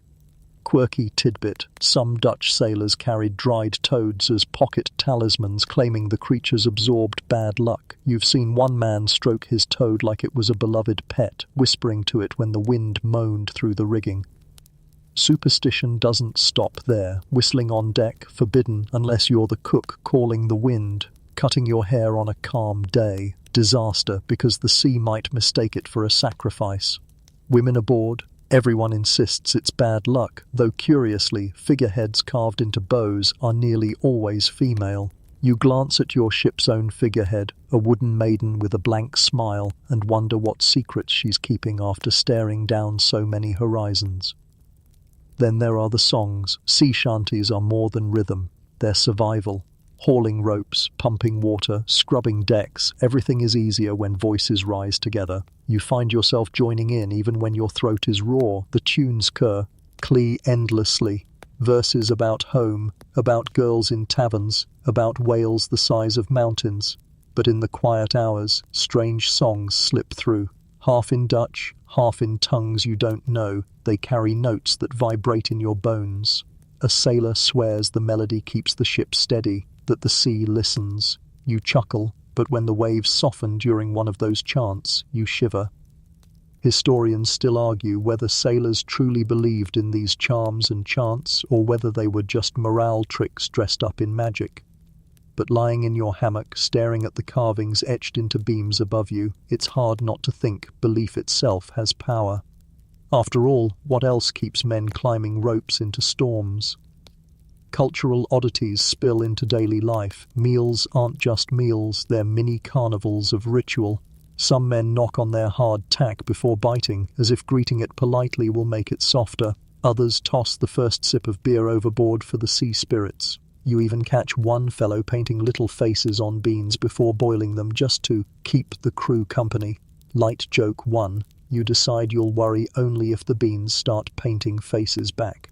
There are games too, because monotony is poison. Dice rattle in corners, coins clink, tempers flare. A favourite is Crown and Anchor, a gambling game where luck is the only law. You lose 2 days' pay before realising the dice might be loaded, but laughing through your loss feels better than sulking. Cards appear as well, greasy from hands, the king's faces fading with each shuffle. Some men carve tiny figurines from spare wood, passing them along as lucky tokens. One such figurine, a squat little sailor with a comically large nose, makes the rounds of hammocks, each man rubbing it before climbing into his sling.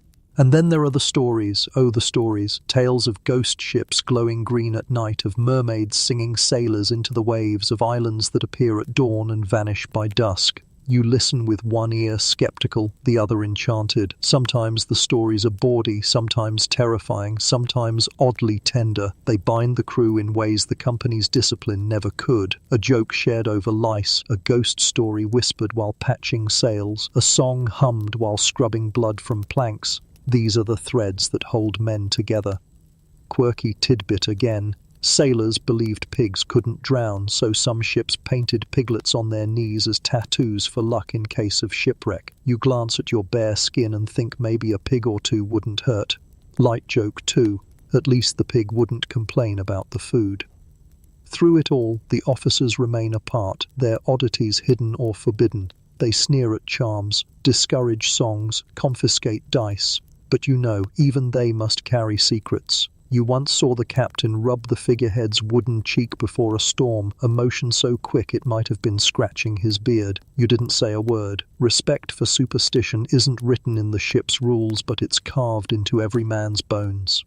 At night, swaying in your hammock, you think of all these rituals. They're ridiculous maybe, but they're also survival. They keep the ship from becoming just a prison of wood and salt. They remind you that you're human, that laughter and belief and nonsense can bloom even in the stink of bilge water. Historians may debate whether charms worked. You know they did, because without them, men might have gone mad long before the next port. So you scratch your latest bite, hum a tune about a tavern girl who probably never existed, and whisper a quick thanks to the toad a shipmate keeps under his shirt. Sleep comes wit. A smile. The sea is vast, the company merciless, but superstition makes the hammock a little softer, and that's worth more than gold when you're adrift in endless blue. The sea has a way of nudging you toward thoughts bigger than your hammock. Nights stretch long, stars wheel endlessly overhead, and the silence between waves feels like a chapel with no walls. You lie back, staring at constellations you half remember from tavern charts, and wonder whether God himself is watching, or whether it's only gulls and ghosts circling above.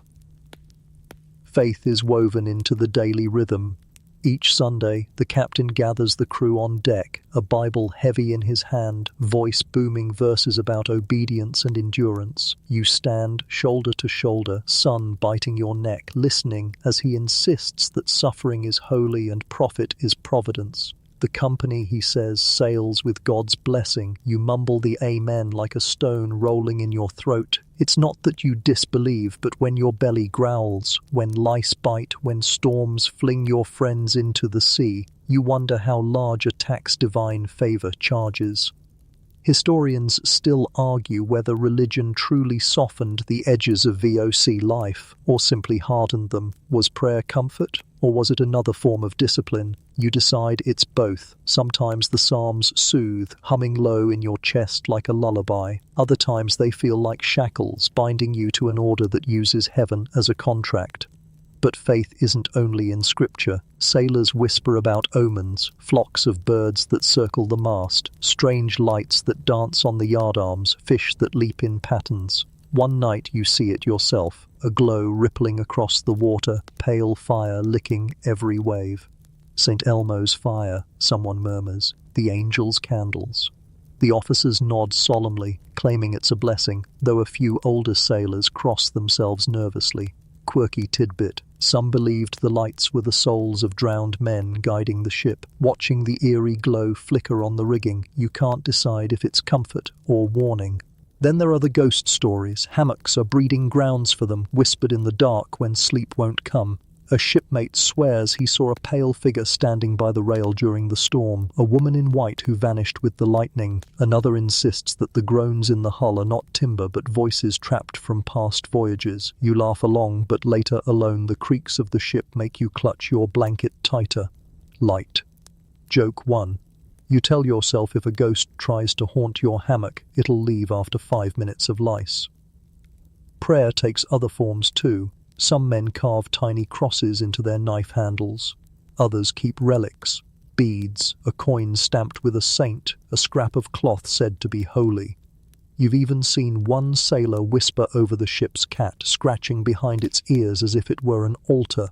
Faith shifts into whatever fits the moment, a psalm, a superstition, or even a song sung softly into the dark. And yet doubt lingers. When another man dies, skin yellow from fever, lips cracked, you stand at the rail as the canvas bundle slips into the sea. The chaplain mutters a prayer, the captain bows his head, but you can't stop staring at the splash, the way the waves close so quickly, erasing him as if he never lived. You wonder, if God watches, does he blink as fast? You're not alone in these thoughts.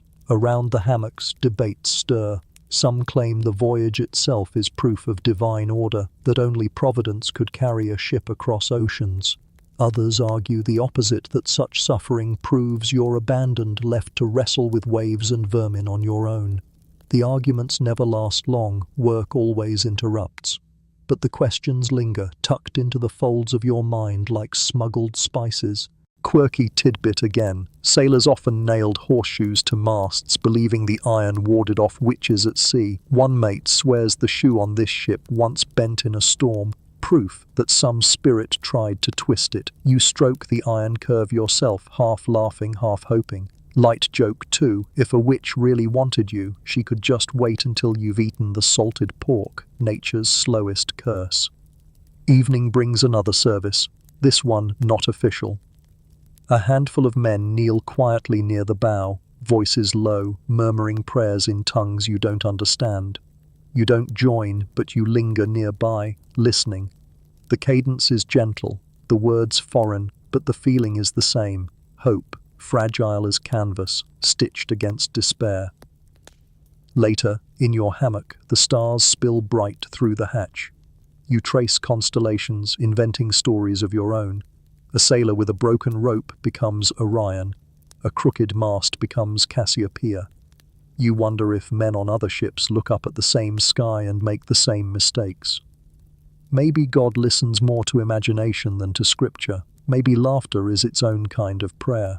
Light joke 3. If so, you're already a saint of sarcastic sighs. Sleep comes, heavy and uneven. The cat curls near, purring like a tiny organ drone. The sea whispers under the hull, the lights of St. Elmo flicker faint in memory, and your last thought before drifting under is a prayer so simple it doesn't need words. Let tomorrow come. Weeks crawl into months and you feel the ship sag beneath your feet like an old beast stumbling home.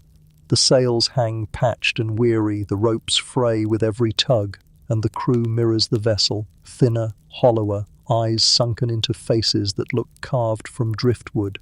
You tell yourself you're on the homeward stretch, but the sea has a way of turning almost into endless. Food is the first torment. The last of the fruit from port is long gone, and the salted pork has aged into slabs that smell more corpse than meat.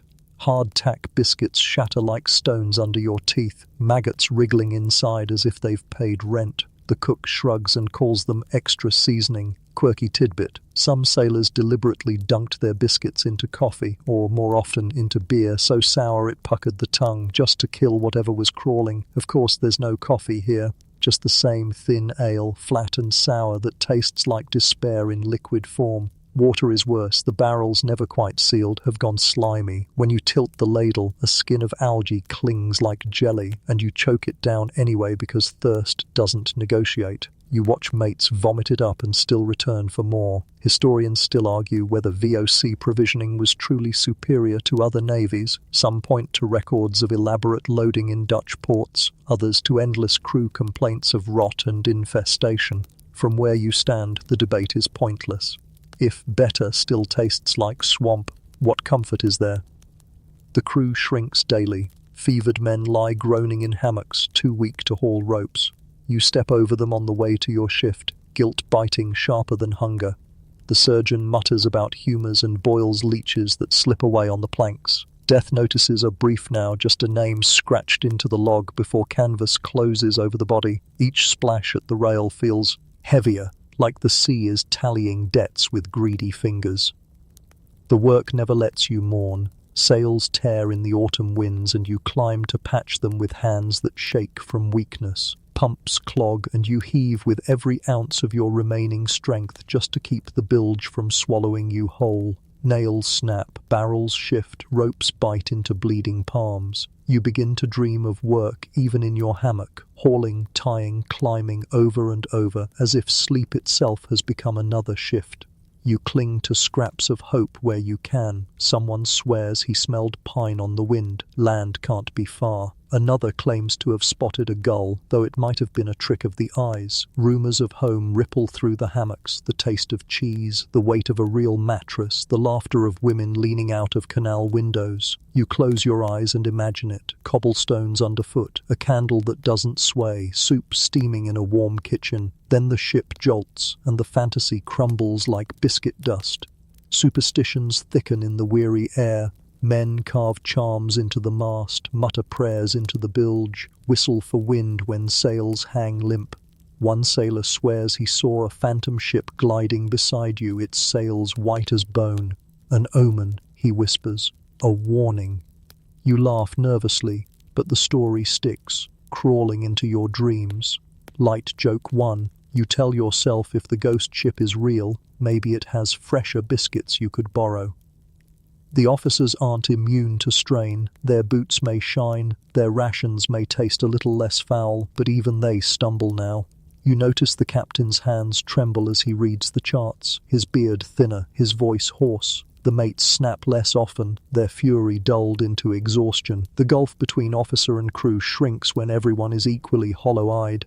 At night you listen to hammocks creak under fewer bodies. The air feels too spacious now, silence filling the gaps where snores once were. You scratch at lice, sip your ration of slime, and whisper small jokes to the cat curled on your chest. Light joke 2. You ask the cat if it wants to switch hammocks for the night. It yawns like a shareholder turning down a bonus. Still, there's rhythm in survival.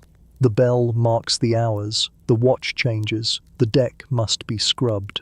These rituals keep you tethered, keep you from unraveling into madness. You count knots in the rigging like rosary beads. You hum shanties with cracked lips. You carve little marks into the beam above your hammock to measure days, though you've lost track now. The ocean erases calendars faster than ink. Historians still argue whether the homeward voyage was more dreaded than the outward one. Some claim men bore it better, knowing they were closer to home. Others insist the return leg was hardest, when supplies dwindled and weariness gnawed every joint. For you, there's no argument. It is misery stretched thin across time, softened only by the thought of land, even if land is weeks away. You drift into uneasy sleep. Your dreams blur with memory, waves rising higher than houses, rats squealing in barrels, the phantom bell of the storm. And yet, faintly, you dream too of home, the smell of bread, the chatter of a market, the soft hush of a canal at dusk. These are the visions that keep you from dissolving completely, even as your body weakens. Light joke 3. You decide if you ever get back, you'll never complain about bread crusts again, even if they fight back when you bite. The ship sails on, a skeleton of wood carrying a skeleton of men, and you, bone-tired and salt-bitten, cling to the last thread of endurance. Home is a whisper, a rumor, a dream, but sometimes a dream is all that keeps a sailor's eyes open to the dawn. The first gull you see feels like a miracle. It wheels above the mast, wings flashing white against a pale morning sky, and every man who notices it murmurs the same word, land. You blink hard, half afraid it's a trick of exhaustion, but then another gull cries, sharp and real, and the crew stirs as if struck with a jolt of lightning. Hammocks empty faster than they have in months. Even the sick crawl to the rail, eyes hollow but shining. Home is near. The coastline appears slowly, smudged at first, then sharpening into dunes and the low green fringe of trees. You breathe in deep, and the air itself feels different, softer, carrying the scent of earth instead of endless salt. Amsterdam waits beyond, but already you can imagine the bustle. Canals choked with barges, warehouses yawning open for spice-laden crates, merchants strutting with tally sticks, housewives sniffing nutmeg and cinnamon with delighted greed. The company's machine is ready to devour your voyage whole. Sails are lowered, lines coiled, decks scrubbed until they shine with desperate energy. Officers bark orders not out of fury this time, but with a feverish edge. Appearances matter when shareholders' eyes fall on the ship. You haul water to wash your salt-crusted shirt, scrape your boots, even comb your beard with fingers that tremble. A sailor who's survived rats, storms, and scurvy will not survive parading into port looking like death if the captain has anything to say about it. Quirky tidbit. Returning VOC ships sometimes fired salutes on arrival, cannons booming to announce that spices had triumphed over storms and disease. Today your guns are silent, too few hands left to waste powder, and too much damage still visible in the timbers. Instead you limp into harbour under ragged canvas, a wounded beast dragging itself to familiar shores. Crowds gather on the docks, curious and eager. You spot foes. Says craning for loved ones, wives, children, old parents, some waving handkerchiefs, others clutching shawls with knuckles white. You feel a pang watching their anticipation. For some, joy is about to bloom. For others, grief will arrive like a cannonball when they learn their sailor's hammock sways empty forever. Historians still argue whether VOC families were compensated fairly for losses or whether the company treated dead men as ledger entries erased with a shrug. From your vantage, the truth is plain. No coin fills the space at a dinner table. The gangplank drops, your boots hit cobblestone, solid and strange after months of swaying decks. The ground doesn't move, but your legs do, wobbling like they've forgotten stability. Around you, shipmates stagger with the same awkward gait, half drunk on gravity itself. The smell overwhelms, bread baking, fish frying, horses sweating, smoke curling from chimneys. It's a carnival of scents after the monotone stench of salt and tar. And yet there's no treasure in your pockets. Wages are counted with the company's cold precision, deducted for rations, for equipment, for advances you never took but apparently owed. What clinks in your palm at the pay desk feels like mockery compared to the fortune your ship's hold has disgorged into warehouses. You laugh bitterly because laughter is cheaper than rage. Light joke 1, you decide to frame the single shiny coin you earned. It's proof you survived and also doubles as emergency dental work.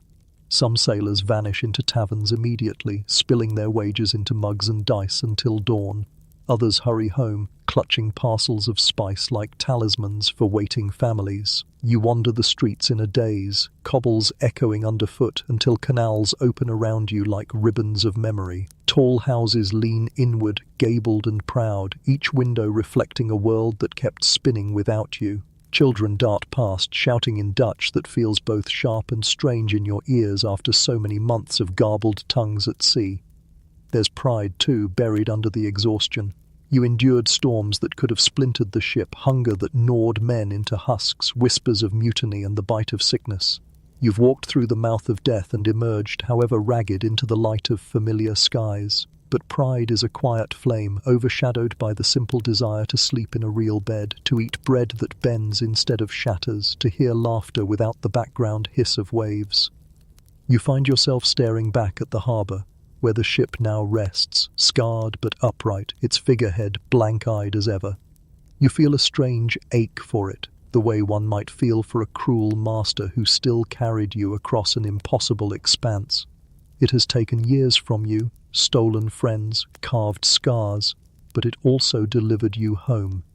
That paradox sits heavy, harder to swallow than any salted pork. Light joke 2. You think about thanking the ship, but worry it'll demand a tip. Night comes and the city glows with lanterns mirrored in the canals.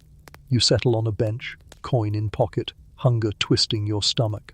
The air hums with commerce, the company counting profits, merchants bargaining, families reuniting. And you? You are a sailor with stories written into your skin, stories the city doesn't want to hear. They want spices, not scars. They want nutmeg in their stews, not lice in their beds.